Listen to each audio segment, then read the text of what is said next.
ఈ కూటమి పరిపాలన వల్ల రాష్ట్రం కూడా అభివృద్ధి చెందింది. కూటమి వచ్చిన వెంటనే ముసలోళ్ళకి 4000 ఒకసారి ఇవ్వడం జరిగింది. రోడ్లు కూడా అన్ని రోడ్లు కూడా బ్రహ్మణ పోయిన రోడ్లన్నీ కూడా చేయించారు. చాలా బాగుంది. వర్మ గారి విషయంలో మాత్రం కూటమి నాయకులు చంద్రబాబు నాయుడు అవ్వచ్చండి, పవన్ కళ్యాణ్ అవ్వచ్చు, ఇద్దరు కూడా అన్యాయమే చేశారు ఈ విషయంలో. ఎందుకంటే ఇక్కడ పవన్ కళ్యాణ్ నెగ్గించే బాధ్యత నువ్వు తీసుకోవాలని చెప్పి చంద్రబాబు నాయుడు గారు వర్మ గారిని కూడా కోరడం జరిగింది. అందరూ పబ్లిక్లో చూశారు. అలాగే పవన్ కళ్యాణ్ కూడా నన్ను నెగ్గించే బాధ్యత మేమే పెట్టాను, మీరే నెగ్గించాలన్నారు. నెగ్గిన తర్వాత కూడా మీ వాళ్ళని నెగ్గా అన్నారు. ఈరోజు వచ్చేసి ఇచ్చిన మాట తప్పి ఇద్దరు కూడా నాయకులు కూడా తప్పి ఎమ్మెల్సీ ఇస్తామని చెప్పేసి ఇద్దరు మోసం చేస్తారు. ఈ విషయం అయితే చాలా దారుణం ఈ విషయంలో. ఇక్కడ పిఠాపురం టీడీపీ ఉందంటే కేవలం వర్మ గారు అండి.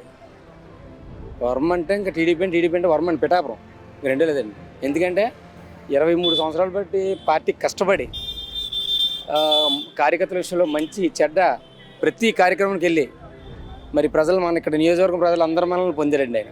కానీ అలాంటి నాయకుడికి ఈరోజు అన్యాయం చేశారంటే టీడీపీ కార్యకర్తలు ఎవరో జీర్ణించుకోలేకపోతున్నారు సార్.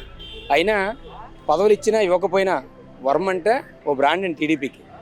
పదవులతో సమస్య లేదండి అతనికి. కానీ అది ఇచ్చిన మాట తప్పుకున్నారని బాధపడి తప్పండి.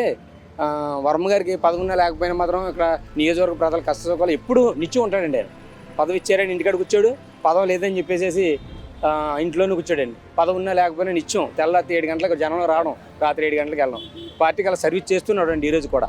మరి అలాంటి వ్యక్తికి ఈరోజు దూరం పెట్టారంటే కావాలని పెట్టారో మరి ఇద్దరు ఆలోచించుకుని పెట్టారో తెలీదు. ఏదేమైనా పిఠాపురం మాత్రం టీడీపీ మాత్రం వర్మ గారిని మాత్రం ఎట్టి పద్ధతులు వదవండి.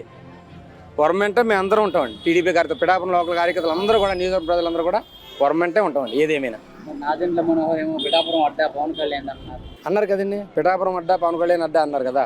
మరి ఇప్పుడే పవన్ కళ్యాణ్ అడ్డా అంటే ఎలాగండి? గత 2 టర్మ్ పెట్టి పోటీ చేశారు, ఎప్పుడే నెగ్గారా?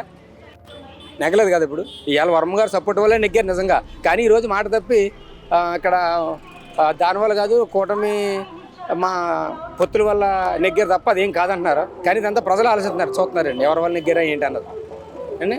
మాట కట్టుబడి ఆయన పనిచేశాడు. వాళ్ళ మాట పవన్ కళ్యాణ్ మాట్లాడండి, చంద్రబాబు మాట్లాడండి, వీళ్ళిద్దరి మాట కూడా తీసుకుని ఆయన కష్టపడి వాళ్ళు మేడం గారు వాళ్ళ అబ్బాయి అంతేకాకుండా కార్యకర్తలు వెంటేసుకుని అతను ఎలక్షన్ కింద చేశాడండి. ఈరోజు మరి ఈ విషయంలో పార్టీ దూరం పెట్టిందంటే మాత్రం అది చాలా అన్యాయం అండి పార్టీ పరంగా. అలాగని మేము గవర్నమెంట్ వ్యతిరేకించడం కంటే కాదండి. మేము అందరూ చంద్రబాబు అంటే ఉంటామండి. వర్మ గారు అడుగుజాడలోనే మేము కార్యకర్తలు అందరూ నడుతామండి.